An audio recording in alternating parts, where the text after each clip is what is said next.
Hi, my name is Rick Shanklin. I'm the Warning Coordination Meteorologist here at the National Weather Service in Paducah. And today I'd like to talk to you about tornado climatology and look at some different facts and a lot of graphics to illustrate the tornado climatology over the last 60 years or so. And that's what we're looking at here is a map of the United States and all the tornado tracks over that long time period. Question is, has Tornado Alley shifted?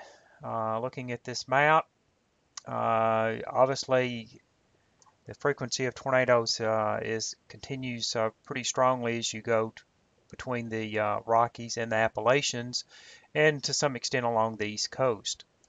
Uh, However, sometimes you'll still see this old graphic in the media that shows the significant tornado alley out in the plains, almost the western plains, the traditional tornado alley, which obviously doesn't reflect well the map we just saw.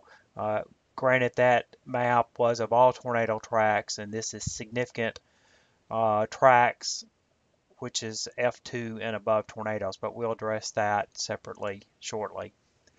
Some recent publications of the new tornado alley. There's the traditional tornado alley, again out in the plains, that has been around. The Dixie Alley, a good paper done on that a few years back. Carolina Alley, Hoosier Alley. We've talked about the Lower Ohio, Mississippi Valley Alley, and so forth. Also on the right, you can see the USA Today published this some time back, and they tagged an area, generally in our region, as the new Tornado Alley. And in the lower left, a graphic also showing the new Tornado Alley across the Gulf Coast states. And you often see that particularly in regards to number of killer tornadoes, since that is an area that is unfortunately among the highest as far as killer tornadoes are concerned. Looking at this map here, uh, a little bit of a different aspect of this. Which area receives the greatest number of weather alerts? And from the Midland Radio Corporation, September 2014, a comment was made that there is a part of the country, in fact, three county warning areas of weather forecast offices that have the most alerts: tornado warnings, severe thunderstorm warnings, flash flood warnings, and so forth. And that particular area actually is outlined right here, and it's the weather forecast offices: Jackson, Mississippi, Memphis, Tennessee, and Paducah, Kentucky. Uh, with all those maps being different, the question remains, what is Tornado Alley? Where is it at? Well, it depends on who you ask. Some different ways to look at it: the tornado count, most tornadoes of a particular EF scale and above, the length of the tornado tracks, tornado fatalities, the time frame that you look at, which a lot of variation can be seen there, which we'll just address here shortly, and any other considerations as well. The University of Louisville did a study, and the methodology that they utilized, and we're going to look at several graphics that they produced from their Hazards Research Center there. But they calculated these particular graphics using a spatial join method by counting the number of tornadoes within 25 miles of each 1 kilometer grid. And the reason they use 25 kilometers is because that's what we in the Weather Service use when producing severe weather alerts and probability maps. They included a distance around each kilometer to help smooth the data, basically. And the bottom line, when you look at these graphics, relatively speaking, as green is good, or at least better, and orange and red are trends that you wouldn't want to see. Analysis was conducted in 10-year periods, at least this first. We're going to go through a couple different sets of data. This first set uses 10-year periods to reduce the effects of annual variability. And it looks at all tornado intensities, EF0 through EF5. So here we're looking at the first graphic, the actual tornado count from 1954 to 1963. And you can see that the count certainly is the greatest in the plains, really maxed over Oklahoma and into Kansas. All of these graphics, by the way, you can see the blue star, and that's our approximate location near the center of the area that the Paducah Weather Forecast Office covers. And here we're looking at a decade later, and you can see at this point kind of a decrease to some extent in the plains and a little bit more uniformity across the nation. And again, these are being provided by the Center for Hazards Research and Policy Development at the University of Louisville. And the next decade, 1974 to 83, still the greatest activity. Again, all tornado intensities tends to be in the plains, although Central Florida was quite active. And the Gulf Coast states, by the way, can be influenced as far as number of tornadoes by tropical systems. Hurricanes can produce tornadoes, although they tend to be of the weaker variety, but that definitely has an influence on the graphics in the Gulf Coast regions, including, of course, Florida. And stepping forward at the next decade, 1984 to 1993 rather, still the greatest activity tends to be in the plains, and we're kind of even in a lull or lesser period of activity in our region during this particular decade. But when we step up to the next decade, we can see a definite increase in the mid-Mississippi Valley, pretty much all the Mississippi River Valley region for that matter. So even more evenly distributed across the United States.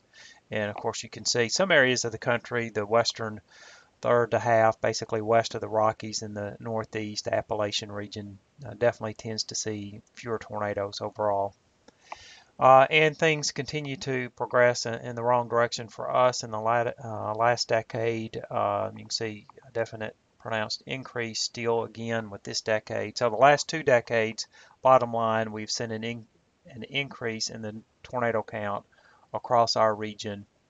And perhaps, at least in some decades, maybe a little bit of a decrease to the west. And here's the count for the entire period.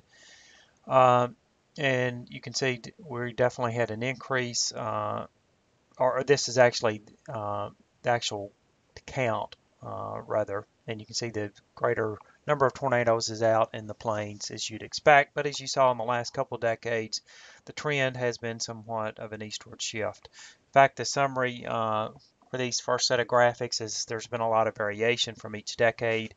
But the prevalence of tornadoes around east of the Mississippi River Valley region has certainly increased. And let's take a little bit more in-depth look at this and see if we can pull any other key things from the data. The next thing we'll look at here is a relative scoring process, and each grid is scored from 0 to 1 based on the total number of tornadoes for each decade compared to the grid with the most tornadoes for that decade. Basically subtracting the previous decade from the most recent decade. Positive numbers show that there was a relative increase in the number of tornadoes, where negative numbers a relative decrease. And again, green is good relatively speaking, orange and red is bad. The National Tornado Map relative score change for the first couple decades, again, is subtracting one decade from the other. And you can see during that time period we had a relative decrease generally in our area, or pretty much steady, especially across southeast Illinois and into Indiana. But an increase across much of the plains and even east of there. And the next, stepping up the next couple of decades, you can see that there is an increase in our region, also in the plains toward the upper Midwest. And the next couple of decades, and as you might suspect from the data we looked at previously for all tornadoes, the actual counts, we see a relative score change indicative of more tornadoes in our region. And when we step up yet to the next decade, the most recent couple of decades rather, still yet an increase in our part of the world, and certainly across the Gulf Coast states as well. And that's influenced by the big outbreaks that have occurred there, including the April 25th through 28th events where Unfortunately, there were over 300 fatalities, over 200 fatalities in tornadoes that occurred in that region. And here, looking at the entire 60-year period, 1954 to 2013, you can see a summary, and this is one of the most important graphs since it catches everything, and that unfortunately it does not bode well for our part of the world, where we've seen one of the strongest increases in our region south through the Gulf Coast states. And here's the national tornado map count, again 60-year period, and it's going to be similar to the previous graphic. Some potential data issues to keep in mind as we've looked at the data and continue to is that the total number of tornadoes in the U.S. is increasing, but at EF2 strength and above, it's basically flat. Question would be, are there more tornadoes, or are we just better at spotting minor tornadoes? I would say we are better spotting at minor tornadoes, but some sources think there might be more as well. Other things that have definitely had an impact, there have been more surveys take place in the last couple decades, pretty much coincided with the modernization of the National Weather Service in the early to mid 90s. We've been more proactive in that regard, and for weaker tornadoes, EF0s and EF1s, that definitely comes into play. The stronger tornadoes were pretty well surveyed, I think, for some time. Also, tornadoes obviously are easier to see in the plain states versus further east in our region for a couple reasons at least. Number one, the topography is much more favorable in the plains. You don't have the tree lines, the increase in elevation that block tornadoes. The storm mode is generally a cleaner storm mode in the plains versus our region. In other words, tornadoes tend to not be rain wrapped. So if we have suspicion or knowledge that a tornado has occurred somewhere, then we'll go do the survey, and then it goes into the record books. But if we don't know that, it doesn't. So again, especially the weaker tornadoes, I think that comes into play. With the increased ability to capture minor events, though, will it cause the data to show a shift in location occurrence when there really isn't one? Because it really already existed, but was not captured in the data set. And that's basically what I was referring to previously. A possible solution, and I think a definite solution to some extent, is a separate analysis of EF2 and stronger tornadoes, since those stronger tornadoes are less likely to be missed, even in sparsely populated areas. I do think, though, that they are occasionally missed in those sparsely populated areas. If we never get reports of trees down out in the middle of a large forest, then, we have no reason to, or ability really to document a tornado there if it's not spotted and we don't get reports. But I can tell you from many times where we looked at radar data and then we go look without any reports whatsoever, and we go look, we find tornado tracks. So we know that sometimes they are occurring, not being reported, and certainly are times that they haven't been documented. But that's, again, especially true with the weaker tornadoes.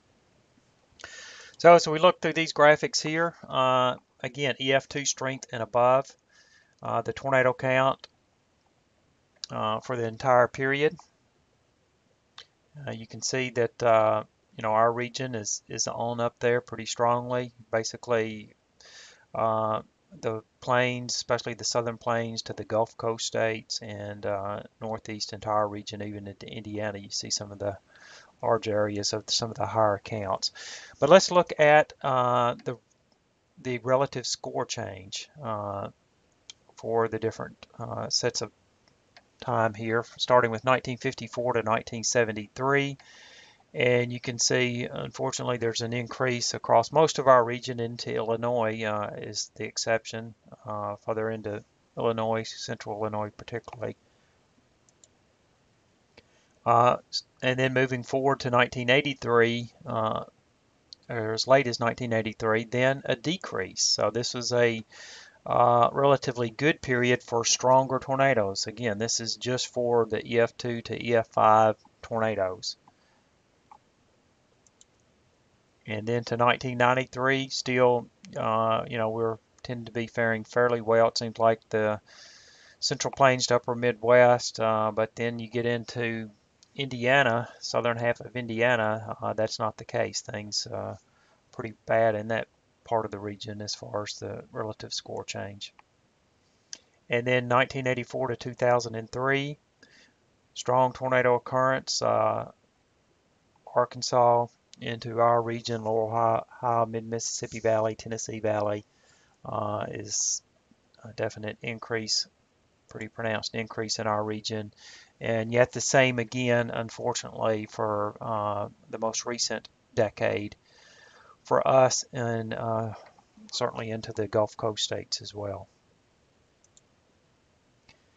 And here's the entire time period, and again, one of the most important graphics you can look at because it does incorporate the entire time period, and this one in particular because it is for the strong and violent tornadoes, and those are the ones that cause the most fatalities and affect livelihoods in the greatest way. And here's the actual count change from 1954 to 2013, just another way to look at the data and pretty much see the same trend. And a general decrease in the trend across the plain states, especially compared to what it was decades ago. So a conclusion, the traditional tornado alley is no longer an accurate descriptor for tornadoes are most likely, that original graphic, first graphic that we looked at. Tornado frequency in areas east of the Mississippi River region has increased over time, including, if not especially, our region and into the Gulf Coast states. This change in location is even more pronounced with the strong EF2 or greater tornadoes. Trends are important, but not necessarily indicative of what's going to happen into the future, so keep that in mind. At some point, obviously, trends will change. And hopefully for us that is now. I also wanted to look at the most important aspect of tornadoes, and that is the harm that they cause, and including fatalities. And unfortunately in our region, since 1996, and actually all the fatalities, we had several years there, 1996 up until 2001, without any tornado fatalities, and basically kind of mirrors the graphics you've seen there, because since 2001 we've had 55 fatalities as of late November in 2014. 43 of 55 of those occurred at night, and most of those occurred well overnight. 25 of those occurred about 2 a.m. 8 of those fatalities occurred between 4:30 and 5 a.m. So that is nationwide, and in our region, the time we're most concerned about tornado fatalities. We know people are 2.5 times more likely to die in tornadoes overnight between midnight and 6 a.m. The other key issue, mobile homes, 40 fatalities, unfortunately, in mobile homes. That's why it's critical to have a plan when it comes to mobile homes. Permanent homes, 11 fatalities, and those all occur with the violent tornadoes, EF4s, in our region. 4 fatalities in vehicles. Vehicles obviously need to be abandoned for a more substantial shelter in tornadoes. Deaths by month, November 30, February 12. So even though we have more tornadoes in the spring, which you'll see in our graphic, we have more fatalities in the fall. And I think one reason for that, the mindset is geared toward tornadoes in November or February as it is maybe in April and May. Nighttime tornadoes definitely come strongly into play with that, which is one of the main reasons the numbers are higher in those months. So here are all the fatalities geographically in our region as of late 2014. The 55 fatalities, as you can see, spread out. We had 20 fatalities in southern Vandenberg County, 5 fatalities in Warwick County, but that's the same tornado event, and 8 fatalities in Harrisburg, and most of the rest are 1 or 2 fatalities, a few tornadoes that produce 3 fatalities. But here is the location of all the nighttime tornado fatalities.